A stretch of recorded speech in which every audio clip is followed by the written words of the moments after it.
Courses et régates, Nicolas Venance.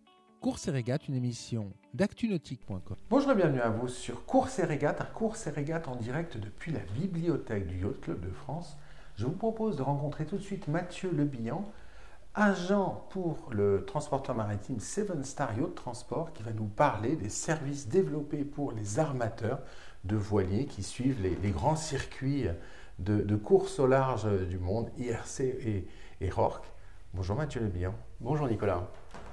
Ce lieu est magique, Mathieu. Ouais, je suis ravi de vous y accueillir et le Yacht Club de France est effectivement un lieu chargé d'histoire nautique et maritime. Et je serais ravi de vous présenter effectivement les services que Seven Star Yacht Transport est capable de proposer aux membres du Yacht Club. Vous êtes membre, Seven Star est membre du Yacht Club de France et partenaire. Exactement, on a décidé de soutenir cette institution prestigieuse et historique dans l'histoire du yachting français et de proposer nos services pour les membres du Yacht Club et les propriétaires de yachts. Alors, avant de parler de ces services, qui est Seven Star Yacht Transport ? Eh bien, Seven Star Yacht Transport, c'est la division transport de yachts de l'armateur hollandais Splitoff, qui arme une flotte en propre de 120 navires de commerce. 120 navires de 120 commerce. navires de commerce qui sont dédiés au transport de yachts. Chaque année, on transporte autour du monde 3000 bateaux de toutes tailles confondues, 3000 bateaux de 10 à 100 mètres. Vous avez une flotte incroyable parce que vous avez même des bateaux qui coulent à un moment donné pour permettre d'accueillir, après être remontés en flottaison, des bateaux énormes en fait. Ah oui, ça c'est une technologie spécifique. C'est effrayant au début quand même. Alors non, pas nécessairement parce que en fait c'est une manutention qui est très douce, donc on parle de manutention. Effrayant de voir un bateau couler et ensuite de revenir. C'est de la vraie technologie. Donc c'est la technologie, ce qu'on appelle du float-on float-off. Effectivement, c'est un dock qui s'immerge pour permettre au bateau d'être chargé à l'intérieur. C'est 2 navires dans la flotte qui en comptent 120 encore une fois, et c'est cette multitude de navires qui nous permet de maximiser les solutions proposées pour nos clients. Alors, il y a un segment de marché sur lequel vous êtes très actif, c'est le transport des voiliers qui suivent les circuits IRC et RORC dans le monde. Alors ça c'est un segment très particulier. Alors, qui sont les armateurs et quel type de course, sur quel type de course s'engagent-ils ? Alors effectivement, ce sont des armateurs qui sont passionnés de course au large et qui vont chercher à réaliser chaque année des courses mythiques telles que le Fastnet, la Caribbean 600 Road, la Sydney Hobart, la Giraglia. Des noms qui font rêver là. Oui, et puis c'est des challenges sportifs incroyables. Donc il y a un vrai engagement de la part et des propriétaires et de leur équipage. Ouais. Et cet engagement, on le soutient en proposant des solutions toujours on time, parce que c'est vraiment la règle du jeu. Il faut être à l'heure au départ des courses et être capable d'enchaîner les suivantes dans un timing extrêmement serré. En règle générale, un propriétaire, il s'engage sur combien de courses à l'année ? On va dire que ces propriétaires, quand ils s'engagent sur un circuit, ils vont essayer de courir 3 à 4 courses mythiques dans l'année. Et ces courses, elles ne sont pas l'une à côté de l'autre. Ah ben non, c'est tout l'intérêt. Ça va être un petit peu le principe des grands prix de Formule 1, si vous voulez. Donc effectivement, il va y avoir des courses dans le bassin méditerranéen, il va y avoir des courses dans les mers australes, et puis effectivement aussi des courses de la saison caribéenne. Et puis on retrouve la flotte au printemps-été pour le Fastnet qui va avoir lieu l'année prochaine. C'est un sacré challenge pour vous, transporteurs maritimes. C'est sûr que le fait d'être armateur de nos navires et donc d'avoir la maîtrise, le contrôle du bateau. Le contrôle du bateau, des marchandises, des routes maritimes, c'est vraiment là où on a un atout clé par rapport à nos confrères ou concurrents, puisqu'on a la maîtrise opérationnelle de bout en bout.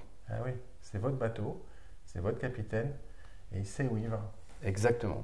Il n'y a pas besoin de faire un crochet pour livrer quelque chose d'autre entre-temps. Non, et puis on construit en fait nos voyages et nos calendriers en fonction de ces courses et on est capable de respecter des délais très tendus. Le délai est très tendu. Ah oui, parce qu'il faut être à l'heure. Ah bah oui, une fois que la ligne et le départ est lancé, on ne peut pas partir quelques jours plus tard. Il faut être là le jour J et à la date dite. Ouais. Alors, ils sont comment les bateaux que vous utilisez pour transporter ces voiliers, ces yachts?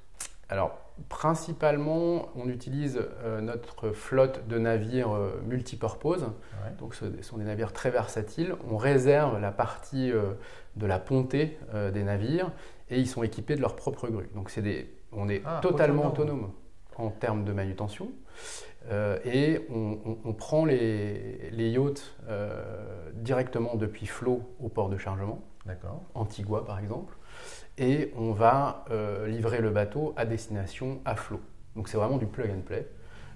Une fois que le bateau est mis à flot, le yacht est mis à flot, il hisse les voiles et il est presque littéralement sur la ligne de départ. Ouais, parce que le gros intérêt de transporter sur le pont du cargo, c'est qu'en fait, il n'y a pas besoin de démater.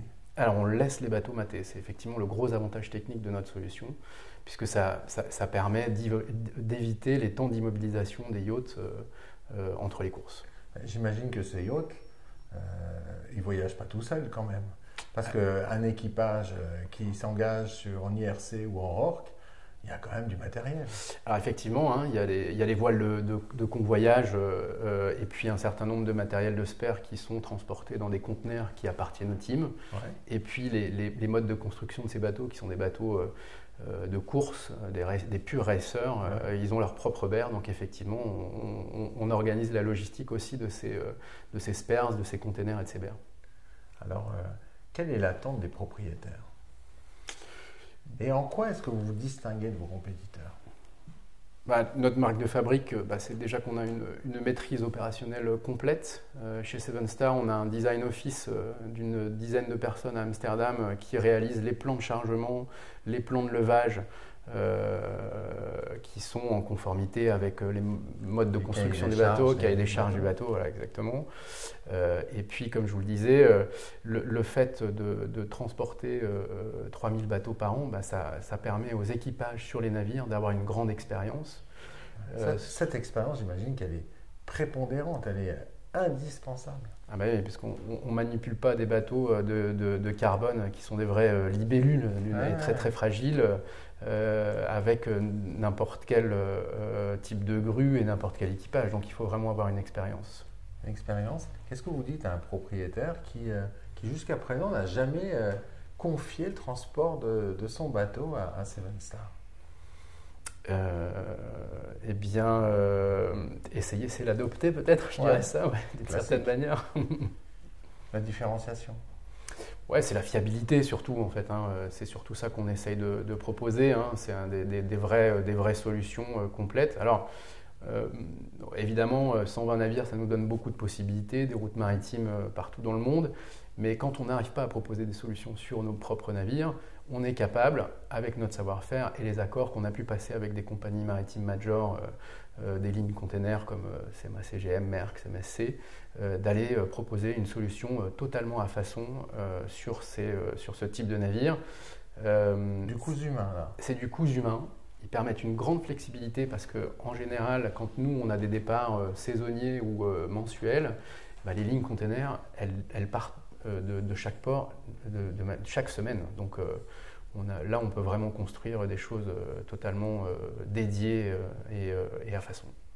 En fait, vous avez quand même un métier qui est assez extraordinaire, Mathieu, parce que vous accompagnez des propriétaires de bateaux qui sont extraordinaires dans l'utilisation, dans l'application de leurs rêves, en fait, dans la matérialisation de leurs rêves.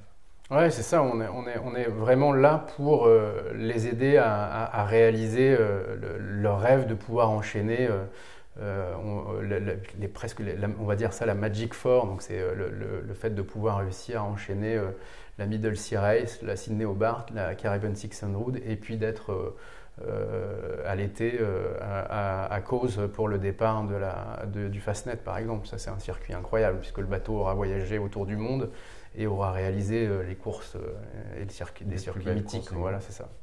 Merci beaucoup Mathieu Lébihan. Merci Nicolas.